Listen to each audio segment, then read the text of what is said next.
Salut. Ça va? Ouais, toi? C'était bien? C'était cool. Quand il fait pas du MMA, il joue à la PlayStation, voilà. Sa deuxième passion, son deuxième passe-temps. C'est sa deuxième addiction aussi. Bah, des jeux de combat, hein, si je comprends bien. Peut-être l'aspect rapidité, l'aspect violence. Ouais, il adore ça. Non, t'as eu Samir? De vivre avec un combattant de MMA, c'est intense. C'est un rythme de militaire, je dirais. On se lève tôt, il y a 2 entraînements par jour, il y a un régime à suivre qui est assez strict. Il vit à 100 à l'heure, franchement, il dort peu. Il dort peu, sa vie, c'est que le MMA, quoi. Si vraiment il s'entraîne pas 2 fois par jour, il est pas bien, il a besoin de se dépenser.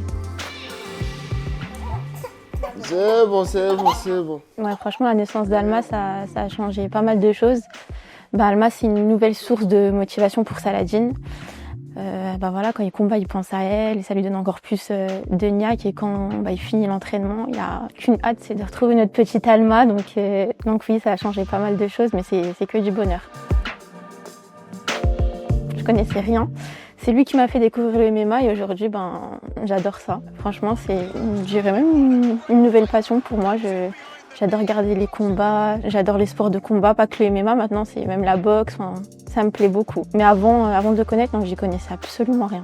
Je regardais pas ces combats parce que ça me stressait et je pense que ça le stressait aussi de savoir que je pouvais être là. Mais voilà, il est fort, donc j'ai confiance en lui et c'est rassurant.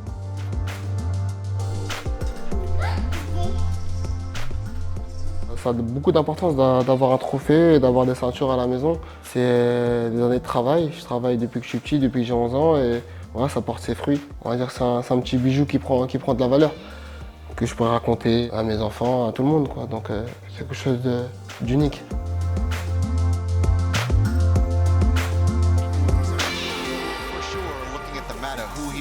Who they fought, be the toughest test for Vandermerkt.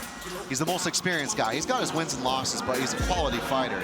When he wants to... La religion me permet d'avoir un équilibre dans ma vie. Certes, c'est une obligation, mais voilà, c'est un équilibre dans ma vie. Je me sens très très bien. Je suis en train de prier, je suis en train de penser à la religion. Je suis vraiment très très bien. Je pense que si j'aurais pas ça, j'aurais pas été aussi fort qu'aujourd'hui, que ce soit dans la vie de tous les jours ou dans le sport. Et pour moi, c'est un choix de vie, c'est mon choix. Là, on va à la mosquée, c'est très important pour moi d'aller prier. C'est là où je me sens vraiment très très bien, c'est un moment de paix. 10 minutes, petite prière tranquille et après on repart à la guerre.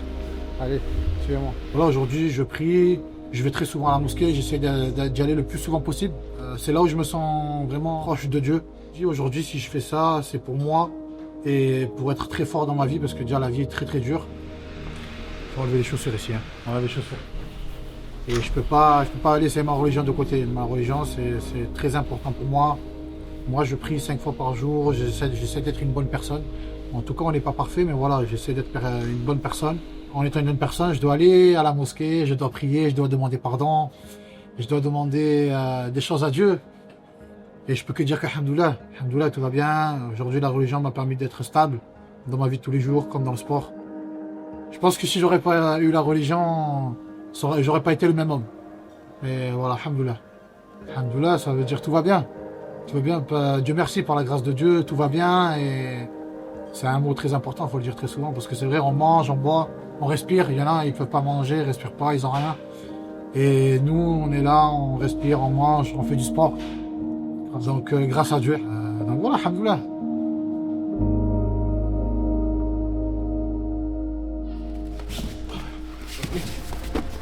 Deuxième entraînement de la journée, donc ça le catch control c'est un élément qui est très important en MMA. On retrouve beaucoup, surtout après des frappes où l'adversaire vient se coller. C'est à partir de là on va essayer de travailler là-dessus. Tout ce qui est essayer de le ramener au sol, le balayage, etc. C'est parti. Tu peux baisser médium ou pas?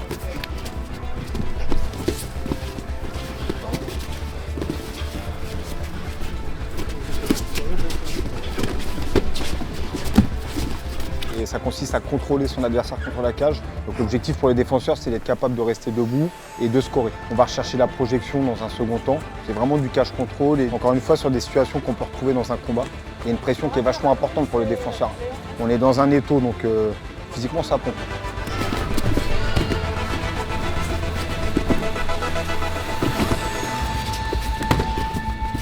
Depuis petit, je fais beaucoup de dépression. Depuis que j'ai 14 ans ou 15 ans, quelque chose comme ça. Et la première dépression, en fait, c'est par rapport au sport. Un échec sportif, entre guillemets, mais ça a caché plein d'autres choses avant. Des choses qui n'allaient pas bien dans la famille, des traumatismes, des choses comme ça. Et en fait, j'avais tout mis dans le sport. Et quand le sport, ça marchait pas comme je le voulais, j'ai tout mélangé et je suis parti en grosse dépression. Et du coup, avec MMA, où ça t'aide même pour ton bien-être mental, en fait. Ça t'apprend à être un homme ou une femme, peu importe ton sexe. À un moment, tu sors de là, t'es forgé. Comment t'as une crampe en technique? Il y a une crampe en faisant de la technique. C'est un sport dur, donc ça t'apprend la résilience. T'as des amis et dans la difficulté, en fait, tu te crées des vrais amis, voire des frères. Et je sais que c'est des gens valeureux.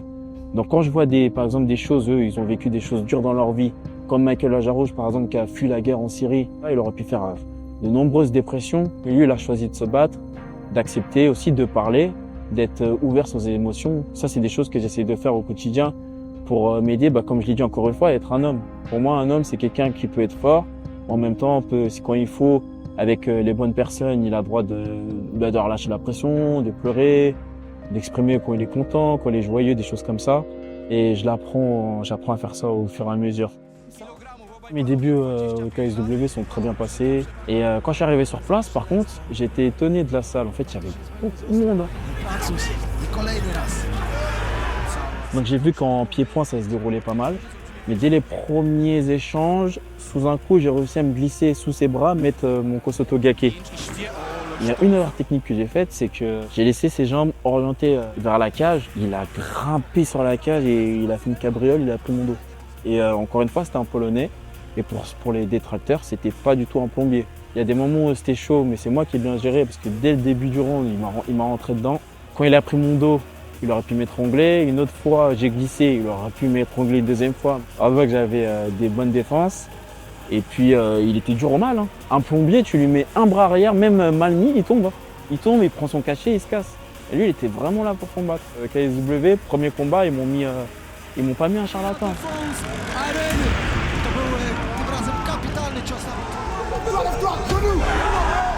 J'ai jamais été trop dans le calcul, c'est vraiment par la suite avec l'expérience que j'ai commencé à calculer un petit peu plus les fights, etc. Mais au début c'était vraiment moi et mon adversaire et le but c'était de détruire quoi. C'était vraiment de lui faire mal et de finir à tout prix. Ça veut dire qu'il n'y avait pas de seconde de répit, il n'y avait pas d'observation. C'était voilà, tant que mon adversaire était debout, il fallait frapper jusqu'à qu'il tombe. Cette fois-là, c'était la première fois que l'un de mes parents se déplaçait. C'était mon père qui était venu me voir. Donc voilà, moi j'ai grandi sans mon père d'ailleurs. Donc on était restés de nombreuses années sans se voir, tout ça. Donc pour moi, ça me tenait à cœur de lui montrer que malgré tout, j'ai fait mon bonhomme de chemin et que je maîtrisais ce que je faisais. J'ai remporté tous mes fights en moins de 5 minutes. J'avais vraiment une bonne énergie ce jour-là. Et voilà, ça m'a fait vraiment plaisir de montrer à mon père et à beaucoup de gens, même certaines personnes qui malheureusement peut-être n'avaient pas cru en moi ou quoi, que voilà, je pouvais faire quelque chose de ma vie, quoi.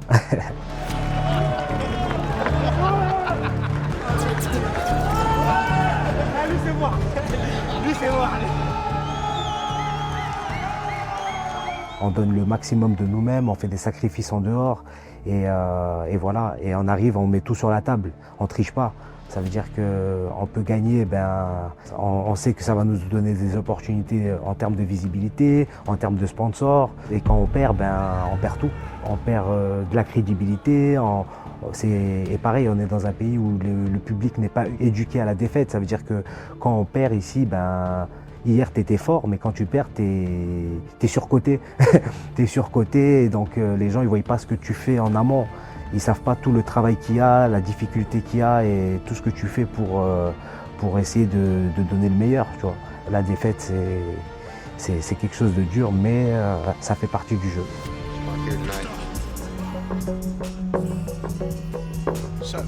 Ma première au KSW, très surpris de voir le professionnalisme de l'organisation. Franchement, c'était de très bonnes conditions pour pouvoir performer.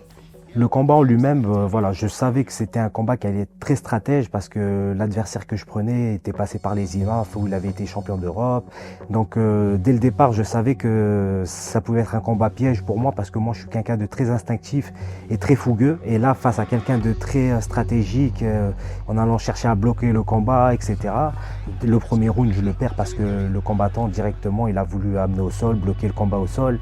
Mais voilà, derrière, j'ai su rebondir, j'ai su marquer les points. Pour moi, c'était un petit peu frustrant parce que c'était pas un combat engagé où les deux on allait se donner, mais c'était celui qui allait être le plus stratège et qui allait tenir sa stratégie jusqu'au bout. Quand j'ai commencé à accélérer, je l'ai mis sur le reculoir. Il a été malin, plusieurs fois il a craché le protège-dents pour gagner du temps. Et au final, j'ai gagné, c'était le plus important et maintenant je pense être plus libéré pour pouvoir vraiment lâcher mon jeu et leur montrer qui est le vrai Jaguar.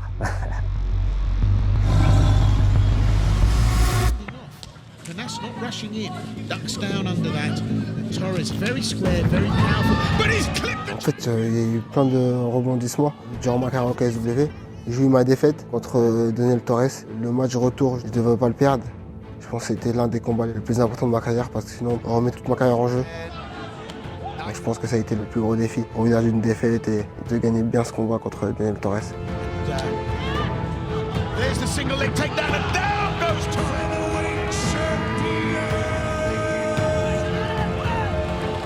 Mon deuxième plus gros challenge au KSW, c'était contre Bartoszyński, parce que c'était un combat à 77 kg. Je suis monté de 2 catégories. À la base, ma catégorie de poids, moi, 66 kg. Donc le challenge, il était relevé. Et c'était un challenge que je voulais faire, que je voulais me prouver à moi-même. L'avantage que j'avais pour moi, c'était ma rapidité et le cardio. Mais on le voit à la fin, il est complètement mort, il est assis, accroupi. Et le désavantage, ça a été la force. Bon, il m'a touché après au troisième round, au 4e round sur un genou sauté.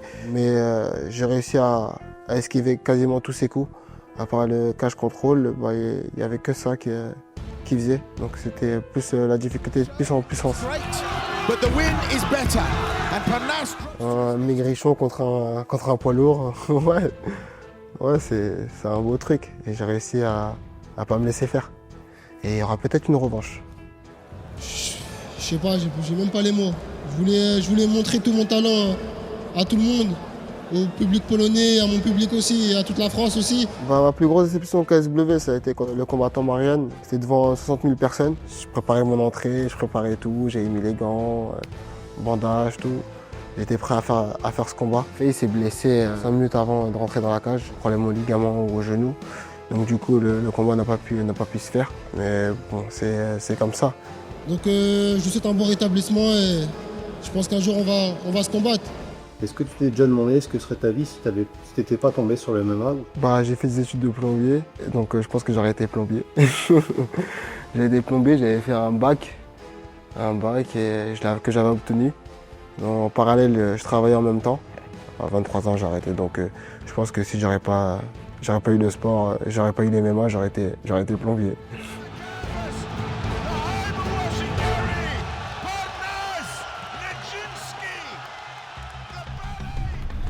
Bon l'équipe, on est en direct. Là on se retrouve à la salle à la bonne école. Là c'est l'heure d'aller faire des gros sparring. Allez venez. Ça c'est tous les petits là, Tous les mecs chauds là, ils sont là. Venez. Là aujourd'hui ça va être la guerre. Et on va envoyer la sauce. Ça c'est le coach, Amin Boudexdam, mon coach principal. Donc au moins vous connaissez. Voilà, il me suit dans toutes mes fight week et tout, etc. Ça c'est mon frère, sparring partenaire. Les gars. Voilà, salut. L'équipe, on se retrouve dans 5 minutes. Là, je vais me changer et on revient pour la bagarre.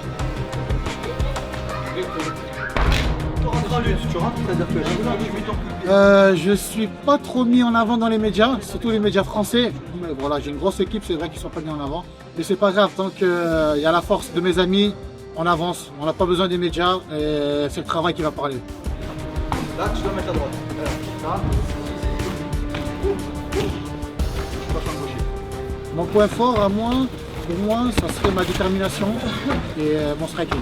L'entraînement, c'est tout le temps dans le dur. C'est vraiment tout le temps. Il y a juste des intensités, mais sinon on est tout le temps dans le dur. Le combat c'est dur, donc il faut être prêt, on s'entraîne dans le dur. Allez, passe la garde, passe. Pas là, ça se passe bien. pas de bobo. Voilà, Daïd, c'est quelqu'un que j'ai eu depuis tout petit. C'est moi qui lui ai appris son premier coup de poing et c'est pour ça que je suis honoré aujourd'hui de le faire combattre dans une des plus grosses organisations, on va dire, au monde. Et on vous promet de belles choses. Pour l'instant, nous, ça se passe super bien. Voilà. Comme il a dit Jean-Claude Van Damme, dans 20 ou 30 ans, il n'y en aura plus.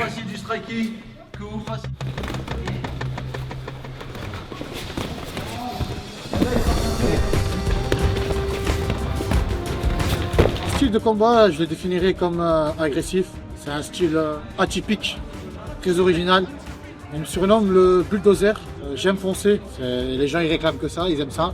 Donc voilà, on m'appelle le bulldozer pour ça. Je fonce et j'essaie de démolir les gens. Et aujourd'hui, je veux prendre Damien un très grand combattant. Et Inch'Allah, par la suite, je vise d'aller chercher la ceinture. Pour moi, c'est un objectif principal pour moi. Et surtout, si vous n'oubliez jamais pourquoi on fait ça, que pour les habbettes, les gars, que les habbettes.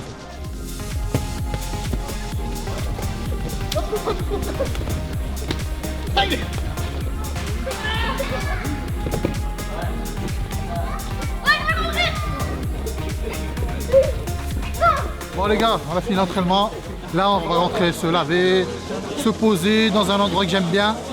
Et on y va là de suite, les gars.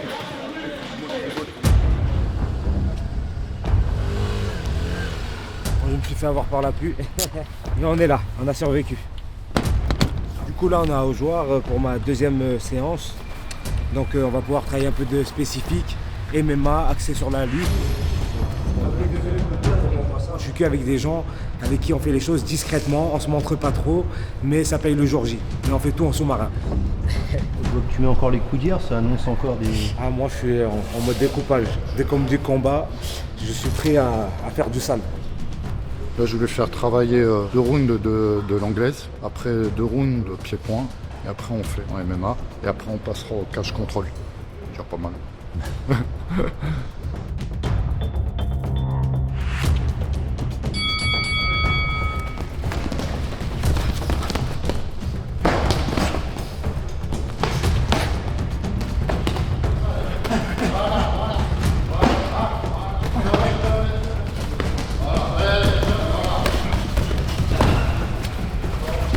Menottes, voilà.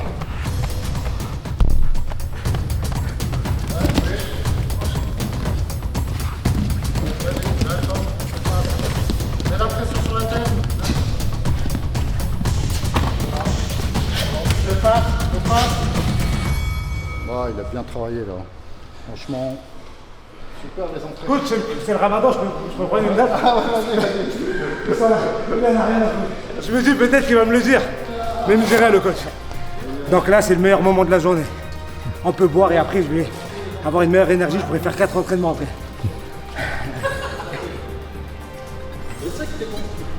Une dernière date et c'est reparti. Hop là. Merci beaucoup. Moi, j'ai pris moi aussi, t'inquiète pas. Tu veux que je saute en l'air, lui là, avec ses gingembres là. Ça, c'est l'étape au-dessus.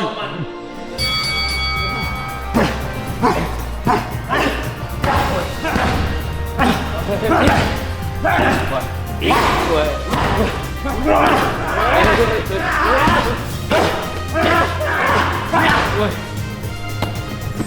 il est plus énervé là. J'ai mal au bras là. Merci de m'avoir suivi l'équipe, j'espère que ça vous a plu. Et voilà, j'espère que je vous ferai plaisir le 10 mai. Soyez nombreux, on vous attend à Lyon pour un gros show, KSW. Qui ça? Ça va ou quoi? Non, c'est pas un clip, c'est pour mon prochain combat.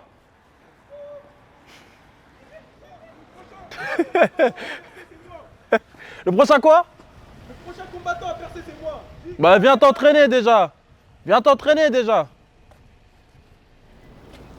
Qu'est-ce qu'il raconte? Il sort des foutaises comme ça, il s'entraîne même pas. Non, bienvenue chez Let's Kiné. Bonsoir. C'est la souffrance ici. Je sais pas ce qu'ils vont me faire, mais à chaque fois, je suis là, je termine, je fais des...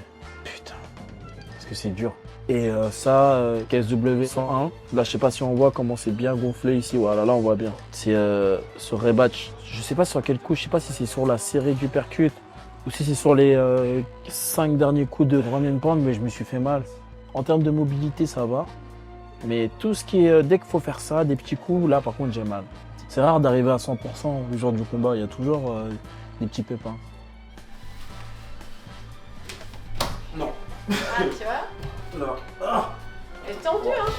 Pourtant, le judo, c'est la voie de la souplesse. Ouais, pas avec moi. Mais pas avec lui. Tout mon explosivité. Et quand même, il a bien gagné en mobilité. Donc, je suis fière de lui. Merci beaucoup. Donc, tu viens resserrer les omoplates, monter et descendre. Je me suspends pour les tractions comme si j'étais dans le vide et boum.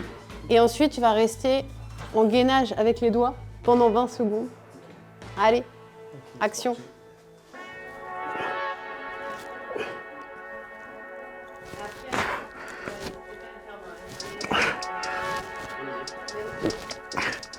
Mais c'est quoi le record de ça? Combien de temps? Tenir longtemps, ouais, j'en ai 30 secondes. Putain. 30 secondes. Et il bougeait pas, il restait comme ça? Ouais, un tchétchène. Ok, d'accord, bon, j'ai compris.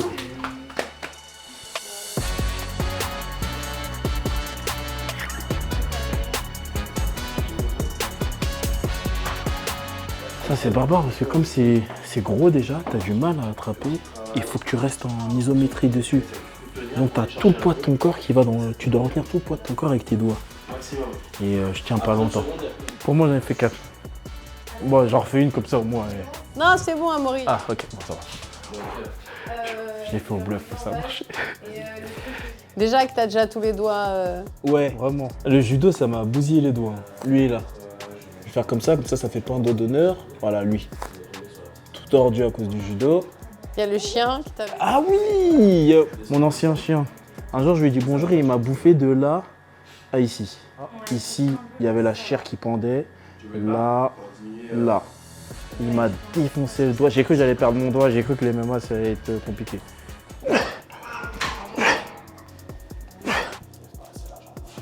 Lève plus la jambe.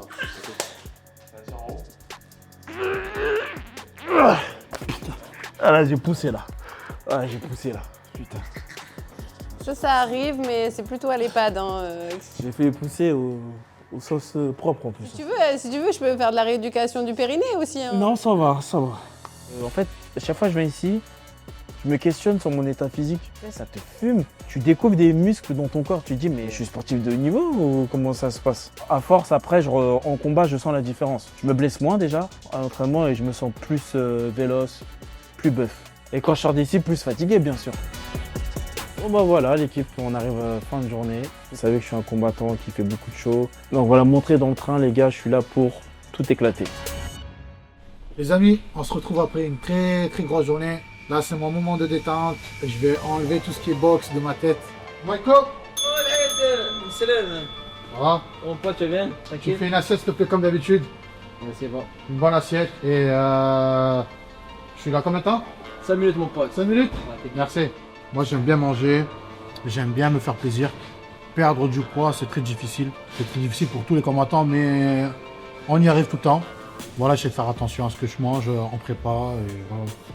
Et poulet, steak, salade, protéines, équilibré pour avoir une bonne santé. Donc, voilà. Mon meilleur souvenir, c'est contre Fabinski. Mon premier combat. J'ai ouvert le bal.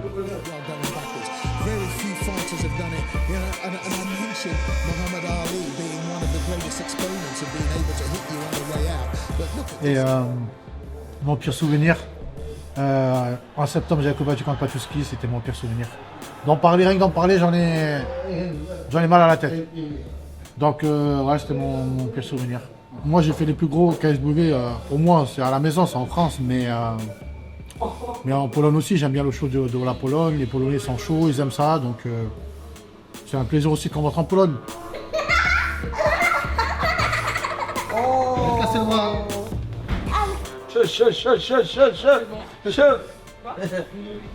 Mais oui, t'inquiète pas. Il est chaud, hein. Je vais faire un petit live, histoire de répondre à quelques questions, de maintenir le lien avec ceux qui me donnent la force. C'est très important pour moi de donner du temps à des gens qui me donnent la force. La concu en PLS, le 10-05, tu connais, hein? D'accord. En tout cas, juste les gars, je vous préviens, n'oubliez pas la date du 10 mai. et il y aura du spectacle. Vous savez très bien, de toute façon, moi je viens pas pour rien. Moi je viens pour vous régaler, donc soyez attentifs.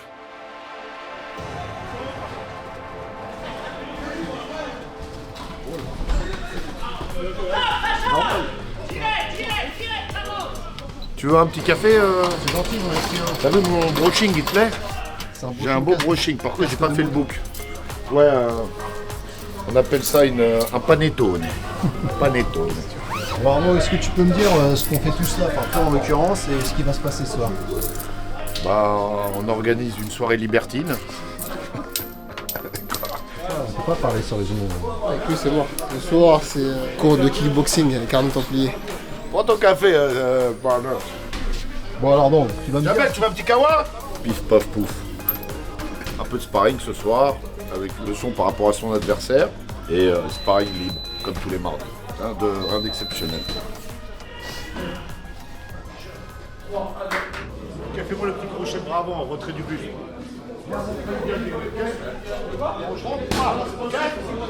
C'est pas mal là.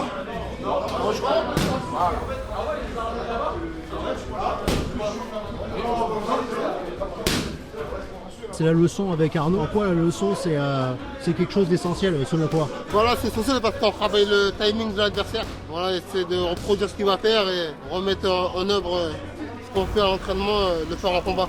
La jambe arrière et il y a tout qui rentre. Dans la bouche. Hein. Mais ouais, mais grave.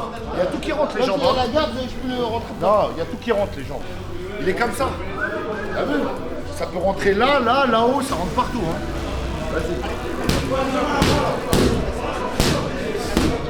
Il y aura des opportunités debout et je pense qu'il fait beaucoup d'erreurs en striking son adversaire et qu'il y a des combinaisons que Saladin connaît par cœur et normalement qui devrait rentrer, quoi, tout simplement. C'est travailler par rapport à l'adversaire. Mardi, généralement, c'est sparring pour tout le monde. Il va faire ses 5 rounds de striking et on ne change pas les habitudes. Hein. Ça boxe! Allez les gars, c'est parti, oh!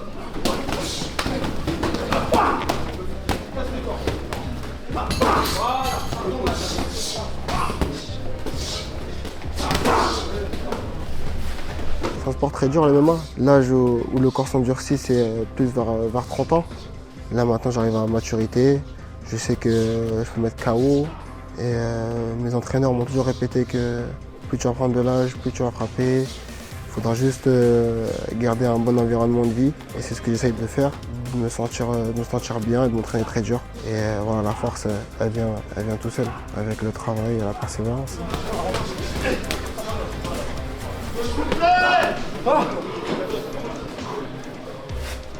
Alors qu'est-ce que c'est que cette histoire de plombier polonais, Arnaud? Ah, que Saladin boxe que des plombiers polonais, c'est ça? Ah, moi, en ce moment, je suis plus trop sur les réseaux. En tout cas, pour boxer des plombiers, déjà, il est très très bien payé. Donc ça, c'est la première des choses. Et vu qu'à chaque fois qu'il boxe, il prend des top 100 mondiales, voire des top 50. Donc nous, ça nous convient. Hein. Et nous, on laisse les gens parler, hein. On avance, on gagne et on continue sur notre lancée. Mon travail, c'est de préparer mon athlète pour des adversaires. Donc, qui que ce soit en face, on le respecte, qu'il soit plombier, électricien ou maçon.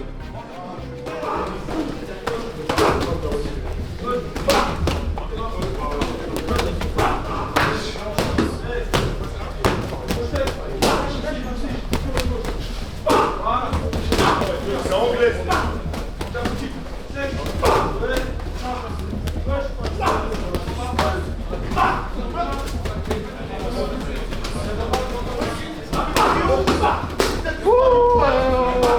Bravo Mardi!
Faut mettre du rythme, faut y aller, faut encaisser, faut esquiver, faut tout faire, sinon c'est chaud.